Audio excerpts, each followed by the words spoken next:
Professor Mearsheimer just told me. My panel may disagree or maybe they agree. Joining me now is retired General and former Assistant Secretary of State Mark Kimmett, the Professor of Political Science and Military Analyst Robert Papp, and former General and NATO Supreme Allied Commander Wesley Clark. Well, welcome to all of you. Let me start with you, General Kimmett, if I may. Welcome back to Uncensored. Let's start with Iran, and we'll come to Ukraine later. On Iran, I mean, I got to say, I found myself nodding away to Professor Mearsheimer there. I don't see a good option here for the United States. Just a series of... No, it's funny because he agrees with Dr. Mearsheimer on Iran, but he heavily disagrees with him on, well, Ukraine. I mean, that's just, you know, like I said, Piers and the U.S., like the UK and the U.S. is blinded by the propaganda that we sell ourselves about, oh, what's going on in Ukraine. Why? Because, like I said, we're all in. We wouldn't, like, all in, not boots on the ground wise, but I mean, money and resources. Like, we didn't send weapons out there. We didn't send billions of dollars out there, taxpayer dollars. So what? We're going to tell them that we did it all for naught, just to sit there and tell them that, oh, yeah, well, sorry, guys, but not only is Russia pretty much taking over Ukraine, but 1 million Ukrainians have died. They're also losing their land, and Zelensky's about to be out of power, and they're never going to join NATO. Can you imagine having to tell that to y'all people? Well, you will soon. Bad options. Do you see a way that the United States wins this war? Well, first of all, let me correct a couple of comments that he made that I would take issue with. Number one, it was never the U.S. objective for regime change. That was categorically stated a number of times by President Trump. Our basing structure in the Middle East is not in shambles, nor are our regional alliances. And for that matter, the Houthis have not destroyed any Saudi oil infrastructure. Now, just wanted to correct the record on his comments. Is there a way to... No, that is true. That is true, though. They haven't destroyed any Saudi infrastructure, but they have destroyed tankers. So, you know, $400-500 million oil tankers. To win this? Well, look, I think the best way to do it is we continue to focus on the Strait of Hormuz. But if you look at the objectives that we did have for this war, slow down their nuclear program, help eliminate their missile program, go against their proxies. In many ways, we have achieved some level of success. The fact remains is there's a question about if there is any nuclear program left at all. Of course, it is in the minds of the nuclear scientists. But we've really set that nuclear program back considerably. The missile. All right, hold on, man. This man capping here. All right, he told a lie. Because and it was a little weird when he said it, but he pretty much said that the Houthis did not strike, you know, Saudi Arabia's energy infrastructure, right? But I mean, we got the New York Times pretty much just snitching on them right here, pretty much saying right here, Saudi Arabia blames Iran-backed militia for attack on oil facilities. Sorry. Yeah, so the Yemen's Houthis also claim to have hit the kingdom's energy infrastructure. And they even got video right here of this strike. Like, goddamn. Yeah, satellite image shows smoke rising from an oil facility in Dabarak, Saudi Arabia. So, yes, it's an oil facility in Saudi Arabia that looked like it's been struck. So, what is he saying? So, no, the Houthis did actually strike them. Saudi Arabia said Monday it had intercepted a number of drones that Iran-backed militia in Iraq had launched at the kingdom's oil facility. So yeah, they're being attacked by Iraq and they're being attacked by the Houthis. But it looks like the Houthis is the one that landed. I mean, and that kind of explains why they attacked Iraq earlier today. Like, yes, I mean, Saudi Arabia did attack Iraq, an Iran-backed militia group in Iraq. So, like I said, I mean, the war is expanding, guys. Now even Iraq's involved because of the Iranian-backed militia groups in Iraq. It's turning into a regional war, guys. Because like I said, now we got Yemen fighting, Saudi Arabia fighting, Kuwait's involved. I mean, Bahrain's involved. And now you got what? Who was the last guy? Oh, yes, of course. You got Yemen involved. And then who was it, man? I just said it was the first people I was talking about. Oh, yeah, Iraq. Yes, now you got Iraq involved. Damn near everybody in the Middle East is involved. Guys, this is a regional war by definition. But all right, let's go ahead and get right back to it, guys. And make sure to double tap that screen and like the video, guys. If you have any question, comment, jokes, or disagreements, feel free to super chat that in. Great way to support the show, or also send in a gift as well. Let's keep it going. And the proxies. Now, the fact remains we could declare victory at this point, but not go home. We could declare victory and focus exclusively on the Strait of Hormuz. And I think if we get a good agreement out of the Strait of Hormuz, President Trump may not have achieved strategic victory, but you can bet he will declare victory in that process. Okay, General Clark, welcome to you back to Uncensored. I mean, the problem is, what's in it for the Iranians to do a deal here? I'm just like, I can't really trust what you're saying, bro. You didn't even know that the Houthis actually did strike an oil facility in Saudi Arabia. With the propaganda. Like, bro, come on now. Like, the propaganda is a bit too early, man. It's only been like 20 minutes into the video, and you're already trying to hit us with the Hasbara. Crazy. Against all the predictions, particularly by the Israelis when they were in the White House with Donald Trump in the build-up to this war, nothing they predicted has happened. I mean, they said that if you take out the Ayatollah and the top people around him, then the IRGC collapses from within, the people rise up, there's natural revolution, everyone's too distracted to worry about the Strait of Hormuz, and so on. Well, none of that has happened, other than the Ayatollah got killed and his son took over. He seems to be more hardline. I look at this and say, well, they've still got all their enriched uranium. I heard General Kimmett say we've put back their nuclear program aspirations and so on. But we were, of course, assured only a year ago, after the 12-day war, that had been put back decades. So it's hard to know what to believe when it comes to where their nuclear program is, other than they've got all their enriched uranium, and the Americans and Israelis have got no apparent way of getting their hands on it, unless it's voluntarily handed over. But crucially, the Strait of Hormuz has become this asymmetric nuclear weapon that they've been able to turn on and off the tap when it suits them and cause enormous damage to the global energy market. And they now know they can do that with impunity. I don't see the incentive, if I'm the Iranians, who have been facing constant threats of existential destruction from Donald Trump in between trying to appease them. Where's the incentive to do a deal? Well, the Iranians believe they're winning because they've got the Strait and because they've still got their missile cities. And Russia and China are just pouring in the resources, the technology, the rocket fuel, the motors for drones and other things. And you can't succeed militarily if you can't isolate the theater of operations. And so we have. I'm just be real with you. Why wouldn't they do that? It's like I said, it's like Russia's ultimate get back moment. And we put ourselves in the position to, well, have Russia get their get back. Oh, you want to drag us down in Ukraine by supporting Ukraine? Fantastic. We're going to drag you down in Iran by militarily supporting Iran, while also carrying out our military operation in Ukraine. So good luck selling that propaganda, talking about, oh, the war machine is collapsing. Bro, I wish. It don't look like that.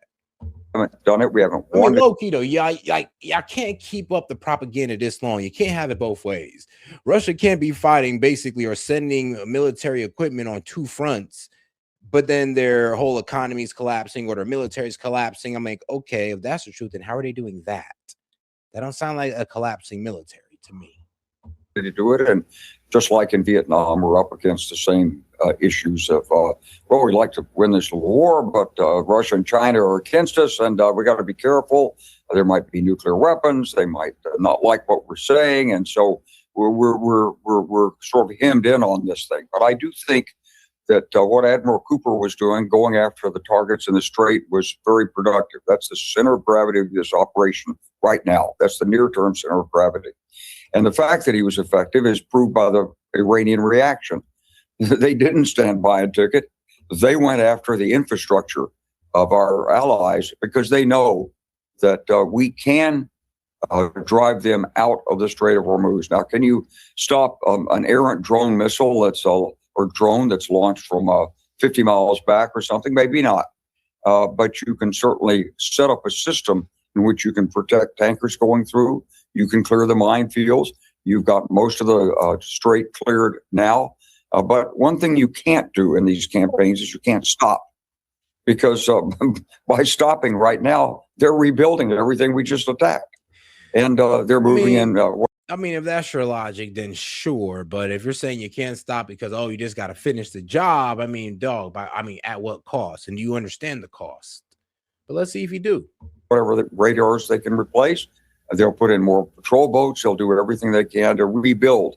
So the idea of a bombing pause was really popular during Vietnam, never worked. When I was running the operation in Kosovo, and Richard Holbrooke suggested to me, why don't we do a bombing pause? And I kept negotiating. I said, absolutely not. And here we are, pausing the operation again. Now, Mearsheimer may be right. This may end with an MO. I don't know if using Vietnam is the best example, honestly. I don't think that's, I think, bro, should look at Dr. Pape's face. He's like, did he really just use Vietnam as an example for his argument on why we should stop bombing? I mean, I'm be real with you, bro. Vietnam is the strongest reason on why we shouldn't even enter this war. But okay. But the truth is, this is a lot different than the war in Vietnam in terms of the consequences of American failure. And so there may not be an easy military option, but pulling back, that's no good. We've got a near-term problem, and that's the Strait of Hormuz. We've got a longer-term problem with Iranian nuclear weapons and possibly intercontinental ballistic missiles. And we have to face the fact that if we don't act, we will be facing a middle. I mean, god damn, bro. It's like the perfect warmongering like argument. It's like, well, look, man, it's a terrorist regime, and if it ain't gonna be about their nukes, it's gonna be about, oh no, one day they're gonna get an intercontinental ballistic missile. It's like, bro. So, and here's the thing, though, it kind of shows you that they're always going to want beef with Iran. It's kind of like, bro, Iran can literally say, you know what, we're not going to enrich, okay? Then we're going to try to push them over. Okay, we can't have an intercontinental ballistic missile either. Actually, you can't have no missiles at all. And at that point, we lose them every trip. But that's kind of what we keep doing with them. It's like, yo, they promised to give up one thing, then we take it to the maximum. And then look at him here. He's pretty much saying, oh, yeah, well, they need to give up the right to not only enrich so that we don't have to ever worry about them making a nuke, but have to give the right to defend themselves by having missiles. Now, is having intercontinental ballistic missiles necessary? No, it's not. But I mean, you know, seeing that we're going to be a constant aggressor, you know, if they don't got a nuke, I mean, what you expect them to do? Beast superpower. And this is simply their aim. They've worked out 47 years. They don't care about their people, taking out their oil and taking out their energy and stuff. That's a near term. That's like a bite of a gnat. These people know what they're focused on.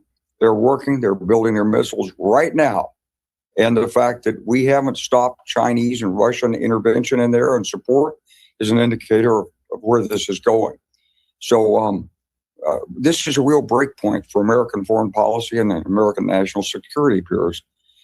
If we decide to pull out and get, as John Mearsheimer said, an MOU that's worse than the one we didn't have before, we're sacrificing our leadership globally. If we let Iran control the Strait of Hormuz, that's a knock on our global leadership, on our deterrence, on our ability to lead in Asia, on the security of Europe. So there are so many consequences right now, and we're actually at a decision point. But just to be clear, General Clark, if you were in charge here, making the big call, you would go in harder, and would that potentially, in that eventuality, involve ground forces? No, it wouldn't. I think you can define a box of operations, maybe 10, 15 kilometers deep off the Gulf. It might involve some new technology. I think you need steering, continuous ISR. Bro. So basically, you don't have like no way we can get this done now. You don't like, you're talking about, well, we know we got to get some new technology. Basically, we got to pull some new technology out of our ass to go ahead and beat Iran. Is that really what you're hitting us with, bro? Bro, just say that this war wasn't a good idea and we just don't have the military capability to keep it going, or to have to follow through. Just say that. Instead of giving up this bullshit about, oh yeah, we can, but if we engage nuclear technologies and we just pull that motherfucker right out of our ass, yeah, we could do that. Okay. Okay, you got it. And hey, shout out to my man droning in the scenery, dog. Long time no see. He said nukes are controlled by AI already, will not launch. All right, well, shoot. Hopefully you're right. Shout out, man. Razor blade.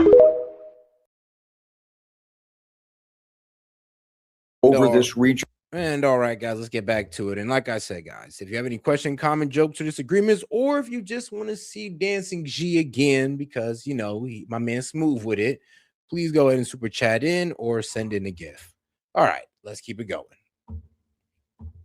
And you need the ability to strike immediately, but you can get the Strait open, keep it open, and with some escort vehicles, maybe there's some civilian contractor operated ships that are out there helping, so we don't putting our sailors at risk. Maybe we get the Gulf states to pay for this force, but there's a way to get this through. Maybe you have to subsidize insurance companies, but this is the near-term problem. A longer-term problem is, what about the missile cities? What about Pickaxe Mountain? What are you going to do about that?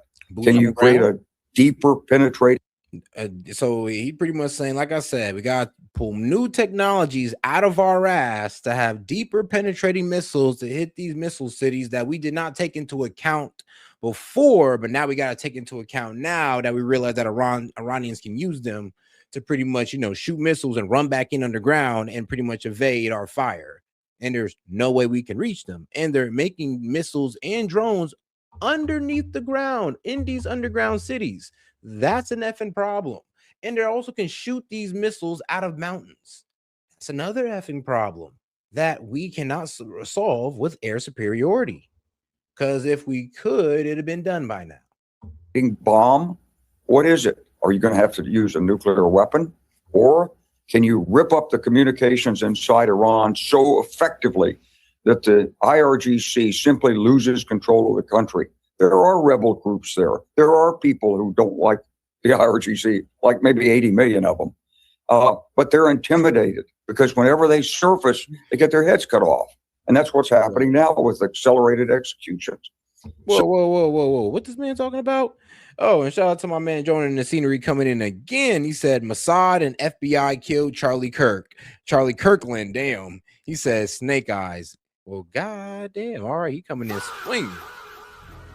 It's so crazy. What was it? On Stu Peters and Andrew Wilson pretty much had their debate on, this whole Tyler Robinson case and all that good stuff.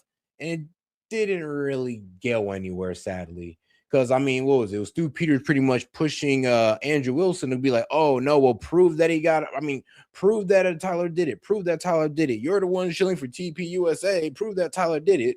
And then you got Andrew Wilson on the other side going like, bro, can you prove a claim? Can you prove a claim that you said, you said exploding Mike, you said this guy was at Fort Huachuca, you said you knew for a fact this guy was here, and you're speaking in absolute, but instead of actually, proving the statements that you said in absolute, you're kind of pushing it back on me saying, oh no, prove your claim that Tyler Robinson did it, prove your claim that Tyler Robinson did it. And it's just like, okay, yeah. It's not going nowhere, but I'm not gonna lie though. Andrew Wilson really had a good point. He's like, you're making all these statements, you're saying them as if they're facts. So maybe you do need to provide a little bit of evidence to back that shit up, to be honest with you. Like, let's just be real. But shout out to my man, joining in the scenery. But I don't believe the main narrative, though. Still, I don't believe the main narrative, even though Andrew Wilson provided a good argument. So effectively that the IRGC simply loses control of the country. There are rebel groups there. Hold on, did I give you your celebration? Razor blade. But it's so funny, man. Shout out to my man joining in the scenery that he mentioned that, because that's actually going to be the next upcoming video. We're going to go over Candace's latest drop that is pretty groundbreaking, where she pretty much goes over the footage that they were showing in court that proved that Tyler Robinson shot Charlie Kirk. And as Benny Johnson say, it was so crisp, so clear. It was in 4K. You could absolutely see that Tyler Robinson did it. This is definite evidence, and you are evil and demonic for even saying anything else. If you even talk about Erica Kirk again, I will pray that Jesus send you to hell. And it's like, okay, bro. Okay. We get it. You're trying to sell it. Okay, I got you. There are people who don't like the IRGC, like maybe 80 million of them. but they're intimidated because whenever they surface, they get their heads cut off. And that's what's happening now with accelerated executions. So, but there are options here, but they're hard to discern, and none of them are easy. And it's very, very difficult for a president to lead a country that's divided into a conflict like this. It's got the elections coming up. You've got all sorts of agendas at play here other than this. So if you were looking at this from the aspect of China and Russia, you'd be feeling pretty good right now. Well, that's the point, isn't it, Robert Pape? And welcome back to you to Uncensored. You've warned that America, with this Iran war, is in the most wicked escalation trap in our lifetime, with the US potentially making Iran stronger throughout the conflict. That's certainly, I can easily see why that argument could carry water, because they're still in charge. They're still controlling the Strait of Hormuz. The people aren't rising up. The evidence is fairly conclusive that there certainly doesn't appear to be on the back foot. If anything, the opposite. President Trump has said we're in very deep talks with Iran. If they don't work out, we will go back to very strong military action. Asked how long he'd give the negotiations, he said not much time. Either it goes fast or not at all. And General Jack Keane, you said he's familiar with the administration's next steps, told Fox News today on Monday, our plan is quite massive. It exceeds everything that we did in Epic Fury and then some. And obviously, the Israelis will participate. The problem is, Robert Pape, with all this sort of bellicose rhetoric is we've been hearing this for month after month after month after month. The president goes from wanting total annihilation of Iran 1 minute to these are pretty good guys to deal with. I'm sure we'll get it. Hey, yo, shout out to my man joining in the scenery. Says, how much of the 3.4 billion does Israel use to buy the narrative? Well, for the Hezbollah campaign, well, from what you can find under FARA, about 900,000. But that's what you can find under FARA, Like, who knows what they gave to all these other, like places like Influenceable and all that good stuff that pays the ex-influencers to post. You ever notice how all the MAGA influencers say the same thing, almost the same exact wording, everything. So it's right in front of you. You just got to look on X and, look all over YouTube as well, especially when it comes to politics. Deal. And so it's gone on in a kind of increasingly. That's not saying that everybody that's, posts for Donald Trump is pretty much being paid off by Israel. I'm not saying that. I'm just saying that there's a lot of them that are. So I'm going to keep it real. Not all, but there's a lot.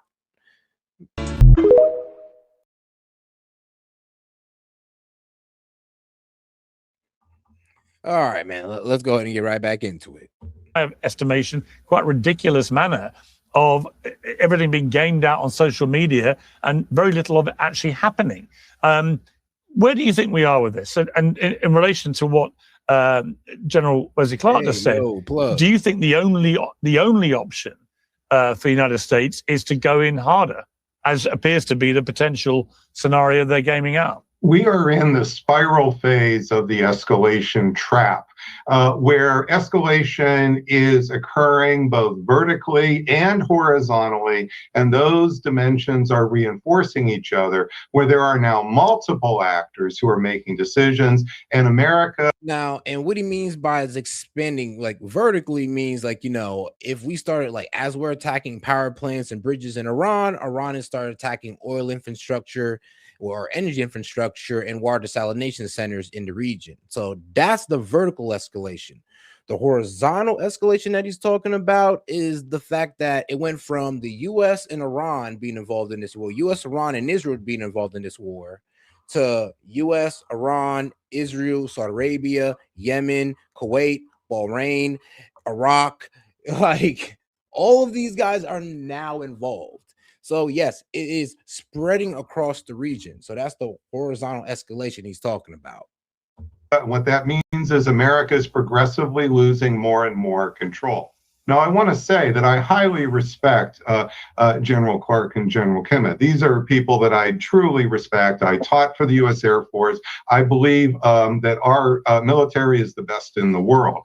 However, I want to point out that I don't think there's a way to win between now and the time frame that matters politically, and that is the midterms. So I want to be super clear. I'm not saying we can't win ever.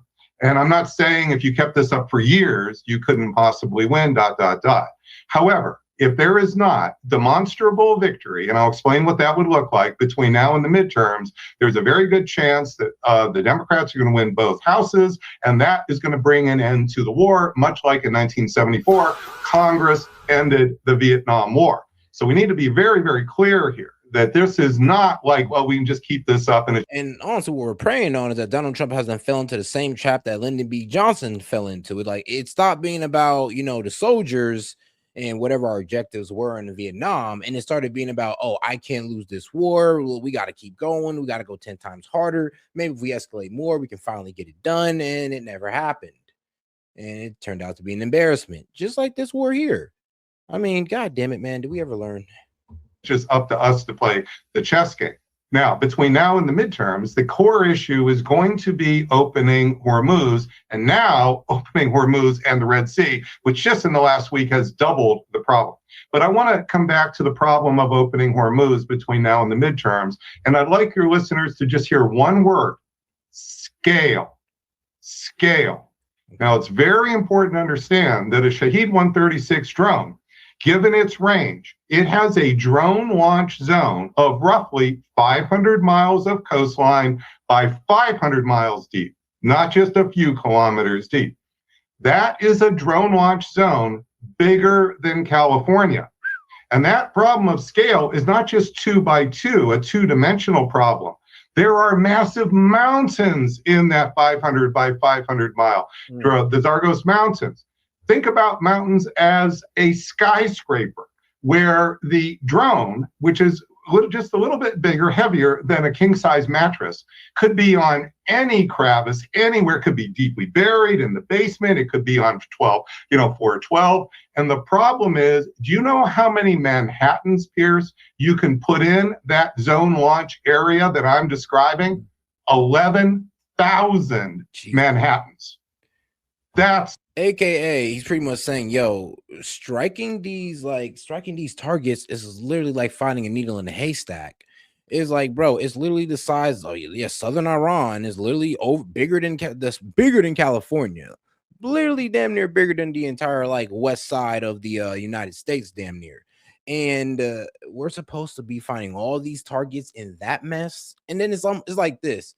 It's like, bro, it's like us setting up in the Rocky Mountains and then the country trying to do a bombing campaign there. Like, bro, it's going to be incredibly hard, especially it being the Rocky Mountains. It's like all the places you could hide and stash things within these mountains. Now, dog, Iran got like 9,000 of these mountains to mess around with, and the smallest mountain is 9,000 feet. Well, not 9,000 mountains. Wait, how many mountains do they got? I know the smallest mountain is like 9,000 feet, but hold on here. Let me fact check that for you. The search problem we have, the scale problem. And we got to solve this in 3 months. And we're nowhere near being able, we haven't won the first victory yet, let alone taken on this massive problem of scale. Shit. Now, again, I am the top believer, I believe in American pride. Okay, never mind. I was way off. All right, Iran has about 41,788 named mountains, with over 55% of its total land area covered by mountain terrain. The country features thousands of high peaks, including nearly 600 summits that rise above 4,000 meters. Well, goddamn.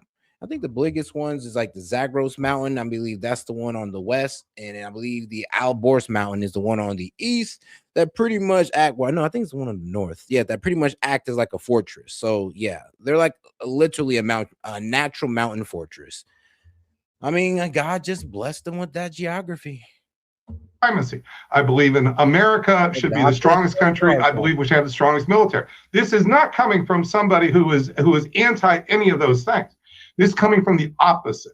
And I believe that we're in the most wicked escalation trap. President Trump is trapped. The trap part is a political trap. He is trying to reverse a defeat. He's trying to reverse it because if he doesn't, this will be the end of his presidency, and he will be the lamest of lame ducks going forward for years. So this is the trap of the escalation trap. We are likely going to escalate further. I think you're going to see multiple efforts here, but we're not alone. We're not alone. Iran is now initiating escalation. The Houthis are initiating escalation. The Saudis, which is actually crazy though, because when did this come out? Yeah, about 13 hours ago. So it came out before the Trump interview. And remember, like 9 hours after the Trump interview on Fox and Friends, Iran started throwing missiles at Jordan that were intercepted. Well, as far as we know. Are initiating escalation. And notice, we've totally stopped talking about Israel initiating escalation, Hezbollah initiating escalation. We're not yet talking about the proxies in Iraq initiating. As this war has expanded, the escalation trap is in the spiral phase. And this is the crucial thing to understand. And in that spiral phase, this is not just a chess game like we're Gary Kasparov and we're 2,400 on the scale and we know better than the others. This is what I've been studying for 3.5 decades, how military action impacts politics. So I've never served in the military. I've never dropped a bomb. I have nothing but the highest respect for the folks who put their lives, who are the best and die to be the best. This is not a case where I not respect. This is the opposite. And what we need to do is we need to have the respect to truly lay out what's in front of us, what's in front of our country. And this is that wicked. I mean, yeah, we do got to take into the account that one, we have a munition problem. This is the reason why we can't have no forever war. And we do got to conclude this. And also because our strategic oil levels are low. Now, we could sit here and play the butt biting game, and you would be right for playing that. I'm not going to lie to you. You have a very valid argument because Biden did give away a bunch of our missiles to Ukraine. He did drain down our stockpiles basically because of the war that was going on between Russia and Ukraine and other reasons as well. So, yeah, you can sit here and say that we're here because of Biden, but let's be real. When Trump came into office, yeah, he should have known better into getting into a war with Iran if knowing these facts that, we were on low munitions and our strategic oil reserves aren't even all the way there. And now you over here coming out talking about, oh, we're 4 weeks away from having an economic depression because of the oil reserves. I'm just like, okay, so why are we doing this now then? Well, because Trump is actually trying to see if he can get this done within the 2 weeks before our oil reserves go dry. Well, he said 4 weeks, but you never know. Of an escalation trap. Fascinating. Isn't that crazy how I kind of called it, how we were going to stop and we were going to be pretty much pushing for a ceasefire because of our strategic oil reserves and the low munitions? Like, isn't that crazy how I kind of called that? But it is what it is, man. I'm going to leave the I told you so moment alone for now. I'll do it. I'll do it tomorrow. Oh, guys, make sure to double tap that screen, like the video, and subscribe to the channel as well. And also make sure to super chat in any question, comments, jokes, or disagreements. Assessment. I mean, General Kimmett, I got to say something I've been reminding people of regularly is the impending double political eventuality of these two elections, one in the United States, the midterms, but one also in Israel. And they're both extremely important elections, particularly given what is happening with this war. Before I get your view of that, what about this New York Times story suggesting that one of the reasons for wanting to ease back from the United States point of view is to do with military hardware, that the number of Patriot missiles, for example, is running low. They can't replace them fast enough to replace the ones that are being used, and so on. When you've read that report, does that worry you, or is this normal stuff that goes on in any war? Well, I certainly wouldn't be upset and worried if I was Admiral Cooper in terms of how many Patriots, how many JDAMs, how many fast attack Tomahawk missiles we have. The people that are worried are the Indo-PACOM commander and could well be the EUCOM commander, whose contingency plans all depend on having a certain availability of those critical materials. I believe that Admiral Cooper is going to get what he needs from this administration simply because he's in a war. But Cooper and the Indo-PACOM commander and the European commander are probably shaking in their boots. Look, one thing that wasn't mentioned, and I want to throw this in here because there is another dimension and there's another set of actors in all this, and that's the Europeans. The fact remains is we ran the tanker war in 1981 to 1988. The United States at that time was not a belligerent, And we were able to escort those Kuwaiti tankers through the Gulf for the simple reason that neither Iraq nor Iran wanted to take on the United States. The maritime discussions that have been going on among the Europeans rests on a simple process and a simple assumption. They are not belligerents to this war. Yes, the Americans couldn't join that coalition, but it is certainly the case that the EU already has a maritime mission in Dubai right now, and they could expand that. The question that would be faced by the Iranians would be, do we want to draw Europe into war? Possibly, do we want to draw China and India into this war if non-belligerents are escorting those ships? So I think that's a very simple logic that needs to be explored. And candidly, I also think that frozen assets from the Iranian accounts ought to be used to finance some of these options as well, such as reimbursing those tankers that do go through. I don't like this idea, guys, because like I said, I mean, like, if you guys use this money, there is really no turning back on that. It's like, and if we need to give Iran money and we just spent it on these destroyed oil tankers, then you actually are going to have to use taxpayer money to pay Iran. And do you really want to have to put yourselves in that position? Don't y'all want to keep that argument that we're not giving Iran taxpayer dollars? Because I'm just saying, I mean, if y'all do this, y'all better finish the job, because, I mean, then we're going to have to give them that money. So maybe we should just leave that alone. I would advise us to leave that alone. So I don't necessarily believe the Strait of Hormuz as a tactical issue, as Professor Pape would always remind us, is an insolvable problem. General Clark, this political backdrop to the war is incredibly relevant, I think, as Robert Pape outlined. He's completely right. If this is still raging away in 2-3 months' time, and Trump and the Republicans end up losing both houses of Congress, the House and the Senate, it is highly likely that the Democrats will just end this almost immediately, as fast as they can, and that Trump will become, as Robert Pape said, a lame duck president, and this will become a terrible millstone for him. What I'm struggling to work out is how given how close this all is, we're almost in August now, how does he stop this becoming the millstone in the time frame? It's a good question, and that's probably why Jack Keane is talking about massive escalation. But my concern about the massive escalation of force is that air campaigns run out of decisive targets. We strike the air defense first. We clean it out. That's all well and good, but you can't expect to win against Iran by doing counter value targeting, taking out civilian infrastructure, unless it's militarily relevant, like transportation nodes and bridges and things like this. It's not going to persuade the Iranians to give up their 47-year quest to dominate the Middle East. I mean, let's be real, man. The CIA already assessed that, oh, yeah, they're not going to give up Trump if you just keep bombing them. That's coming from our own CIA. And, okay, his little thing of, they want to dominate the Middle East. No, actually, they kind of just want to be left alone. And by us and Israel. And they kind of see their proxies as a way to hold back Israel. And, of course, their resistance against us. I mean, let's be real. We do constantly aggressive towards them. So, no, Iran doesn't really want to take over the Middle East. And if it did, then I'm going to be real with you, it would have low-key done it by now.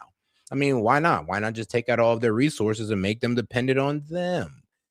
And guys, like I said, if Iran really wanted to take over the Middle East, it can. It low-key could, especially the monarchies that have, it's a Sunni monarch with a Shia majority.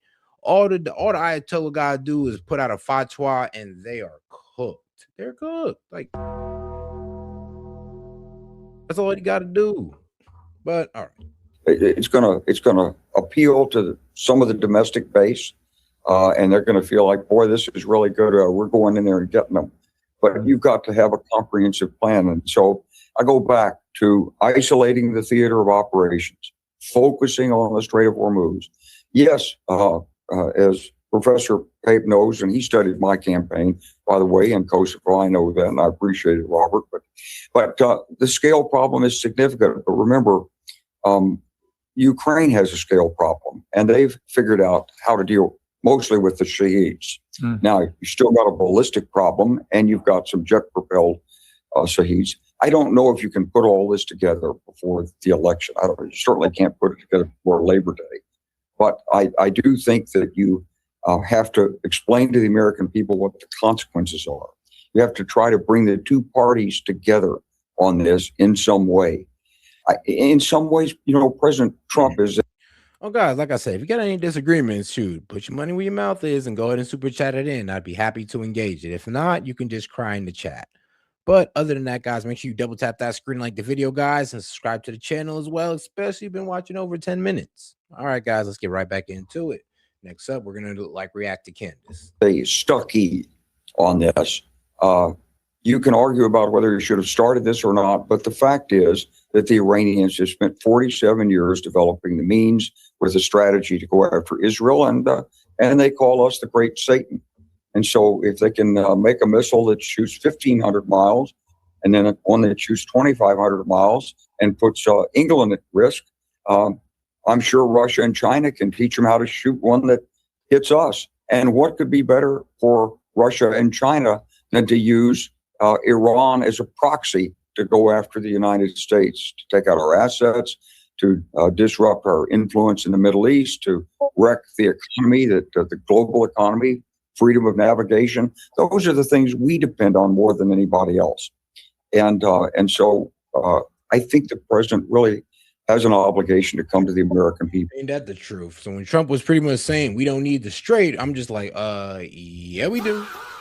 Well, yes, we do. We definitely do need the Strait, especially when concerning oil prices and fertilizer as well. It's not just about oil, but that fertilizer, and our farmers are already hurting enough. So an increase in fertilizer price ain't doing them no good. You talk about the Democrats and what's going to happen after the election. I'm talking about military. And every president has tried to rally the American people, pull them together, and have a united country, at least in facing this imminent challenge. I hope he'll do that, and I hope we'll focus on the Strait, and I hope we won't do any more pauses to give the Iranians a chance to rearm and refit and repair their efforts in the Strait. We got to do better protecting our... yeah, he don't understand, dog. We got to pause because we're running low on munitions, and if we're going to start hitting these targets, bro, they got to be consequential targets to where we're actually seeing some results. Because we just can't be doing it all willy-nilly just to show air supremacy. Friends in the Gulf. And we've got to isolate the theater of operations. And if we're not willing to do that, we're going to be in the same position we were in Vietnam, which is the American people saying 2 years from now, either get in or get out. We had that decision to make in 1964. We failed. And this is the decision point for the United States and our leadership. And Piers, with all due respect, it really isn't about the congressional elections. It really is about the future of American global leadership. And it is about what's good for the American people as a whole. And that argument has to be made. And we've got to get the media. Yeah, this war is not good for the American people as a whole. And this was a war of choice that we got ourselves into that, yes, is threatening our power on the world stage.